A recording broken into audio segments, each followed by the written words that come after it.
তাদের জন্য আজকের এই যে বিক্ষোভ সমাবেশ করছেন, এই সমাবেশে সম্মানিত সভাপতি এবং সম্মানিত শিক্ষক শিক্ষার্থীবৃন্দ, আপনাদেরকে ধন্যবাদ জানাচ্ছি এই জন্য যে আপনারা একটি ন্যায্য দাবি নিয়ে আপনারা মাঠে নেমেছেন, যেটার সাথে বিএনপি সম্পূর্ণ একমত। পুলিশের লাঠি পেটা খাচ্ছে, পুলিশ আমার মতো একজন শিক্ষকের কলার ধরে নিয়ে যাচ্ছে, আমার শিক্ষকের গায়ে হাত তোলা হচ্ছে, তাকে অবমাননা করা হচ্ছে। এগুলো কেন আমরা চিন্তা করে আমরা ঘরে বসে আছি? আমাদের উচিত ছিল ওই সেই দিনই আমাদের ঢাকায় চলে শিক্ষক নেতাদের পিছনে ঘুরেছি, যাদেরকে মাথার তাজ মনে করেছি, আজকে তারা আমাদের কাছে নেই, অথচ সেই অজানা অক্ষর তুমি কে আমি কে শিক্ষক শিক্ষক আমাদের দাবি মানতে হবে মানতে হবে।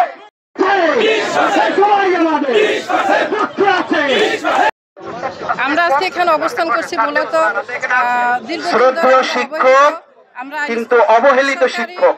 মাধ্যমিক স্কুল কলেজ মাদ্রাসা আমাদের আজকের এই আন্দোলনে যারা এসেছেন সহযোদ্ধা শিক্ষক শিক্ষিকা বৃন্দ, আপনাদের সবাইকে আমার প্রাণঢালা অভিনন্দন ও শুভেচ্ছা। সুস্পষ্ট কয়েকটি কথাবার্তা বলবো, এদিক সেদিক না। আমাদের এই আন্দোলনের প্রথম ডেটটা ছিল আগস্ট মাসের 13 তারিখ। আগস্ট মাসের 13 তারিখে আমরা যারা ঢাকা গিয়েছিলাম, আপনারা দেখেছিলেন সেদিন বাংলাদেশে শিক্ষকদের অবদানকে সবসময় ছোট করে দেখা হয়েছে। এমনকি আমরা নিজেরাও অনেক সময় আমাদের অবদান এই দেশে উপলব্ধি করতে পারি নাই। আমার বাবা শিক্ষক ছিল, আমি শিক্ষকতা করি। এই দেশ স্বাধীন হওয়ার পরে সারা বাংলাদেশে আনাচে কানাচে তেমন কোনো শিক্ষা প্রতিষ্ঠান ছিল না।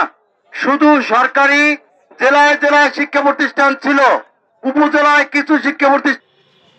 আমরা এখানে যে উপস্থিত হয়েছি সেটা অত্যন্ত লজ্জাস্কর বিষয়।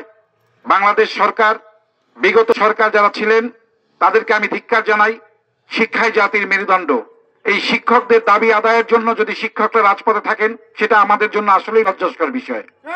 আমরা চাই যারা এই বাংলাদেশে সরকার পরিচালনা করেছেন, অবশ্যই তারা একা একা কিন্তু পড়াশোনা করেননি, অবশ্যই কোনো না কোনো শিক্ষকের কাছে তারা পড়াশোনা করেছেন। তাই শিক্ষকদের মর্যাদা, শিক্ষকদের স্বার্থ সংরক্ষণ করা আমাদের সকলের দায়িত্ব। এই আজকের এই প্রতিবাদ সমাবেশ থেকে ঘোষণা দিতে চাই বা বলতে চাই, শিক্ষকদের যে কোনো দাবি মেনে নিতে হবে, শিক্ষকদের মর্যাদা দিতে হবে, শিক্ষকদের আন্দোলনের পাশে, শিক্ষকদের যে কোনো সমস্যার পাশে আমরা রাজনৈতিক নেতৃবৃন্দ সক্রিয় থাকবো, এই আশাবাদ ব্যক্ত করছি। তাদের জন্য আজকের এই যে বিক্ষোভ সমাবেশ করছেন, এই সমাবেশে সম্মানিত সভাপতি এবং সম্মানিত শিক্ষক শিক্ষার্থীবৃন্দ, আপনাদেরকে ধন্যবাদ জানাচ্ছি এই জন্য যে আপনারা একটি ন্যায্য দাবি নিয়ে আপনারা মাঠে নেমেছেন, যেটার সাথে বিএনপি সম্পূর্ণ একমত। আপনারা জানেন ইতিমধ্যে বিএনপি ঘোষণা করেছে, বিএনপি ভারপ্রাপ্ত চেয়ারম্যান বলেছে আপনাদেরকে জাতীয়করণ করা হবে। আপনার বাংলাদেশে কোন বৈষম্য থাকতে পারে না, থাকবে না। বিএনপি যদি ক্ষমতায় আসে, ইনশাআল্লাহ এই বৈষম্য দূর করবে। কারণ কোনোভাবেই আজকে আপনাদেরকে যেই পরিমাণ বাড়ি ভাড়া দেওয়া হয়, এটা কি সম্ভব? যেইটা চিকিৎসা ভাতা দেওয়া হয়, এটা কি সম্ভব? আজকে যে বাজারের যে অবস্থা, সেখানে একজন সরকারি কর্মকর্তা বা সরকারি শিক্ষক যা পাবে, আপনাদেরকে তার তাল মিলিয়ে সেই পরিমাণ দিতে হবে ইনশাআল্লাহ।